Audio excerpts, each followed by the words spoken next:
এই পৃথিবীতে আমার কাছে সবচেয়ে যন্ত্রণাদায়ক এবং খুব কষ্টকর বিষয় হচ্ছে মানুষকে চেনা।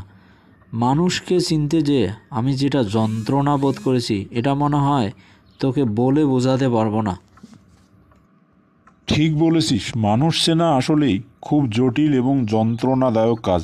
তোকে এর একটা উদাহরণ দেই। কোনো এক বাদশাহ মস্ত বড় সমস্যার সম্মুখীন হয়েছিলেন। তিনি এই যন্ত্রণা থেকে বেরিয়ে আসার জন্য আল্লাহর শরণাপন্ন হলেন। তিনি মানত করলেন, যদি আল্লাহ তাকে এই বিপদ থেকে রক্ষা করেন তাহলে তিনি 10,000 সোনার মোহর কিছু ভালো মানুষ বা দরবেশকে দেবেন।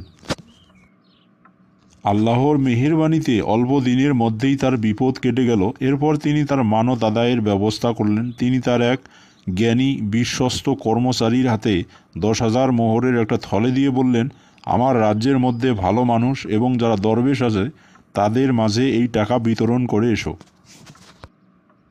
সেই কর্মচারী সারাদিন ঘুরে সন্ধ্যায় রাজ দরবারে ফিরে রাজাকে বললেন, আমি সারাদিন ঘুরেও কোনো দরবেশ বা ভালো মানুষ পাইনি যাকে আমি এই অর্থ দিতে পারি। বাদশাহ বললেন, বলো কি হে? আমি জানি আমার শহরের চারধারে 500 দরবেশ বা ভালো মানুষ রয়েছে যাকে সবাই ভালো মানুষ বলে চেনে, আর তুমি বলছো খুঁজে পেলে না।